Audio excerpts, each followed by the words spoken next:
جب پوری دنیا نے ٹھکرا دیا تب بھی میرے نبی نے بد دعا نہیں دعا دی۔ پیارے نبی حضرت محمد کا صبر اور رحمت کا ایمان افروز واقعہ۔ یہ وہ وقت تھا جب مکہ کے لوگوں نے ہمارے پیارے نبی حضرت محمد کو بہت ستایا۔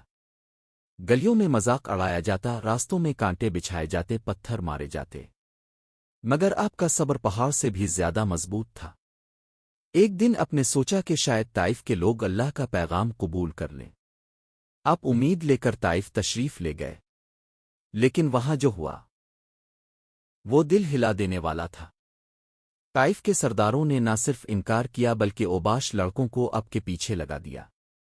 وہ بچے اب پر پتھر مارتے رہے، اتنے کہ اب کے مبارک پاؤں خون سے بھر گئے، جوتیاں خون سے بھر گئیں۔ اب ایک باغ کی دیوار کے ساتھ بیٹھ گئے۔ جسم زخمی تھا مگر دل میں نفرت نہیں تھی۔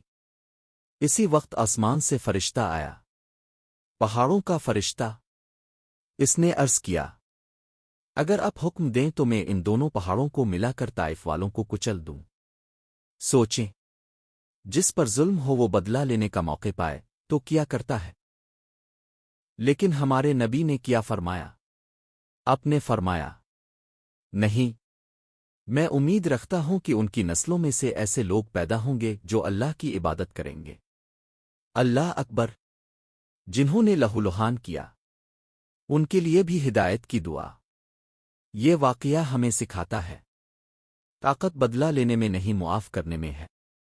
نفرت کا جواب محبت سے دینا ہی سچے مومن کی نشانی ہے۔ ہمارے نبی پوری انسانیت کے لیے رحمت تھے۔ اگر زندگی میں کوئی آپ کو تکلیف دے تو یاد رکھیں آپ کا راستہ بدلا نہیں۔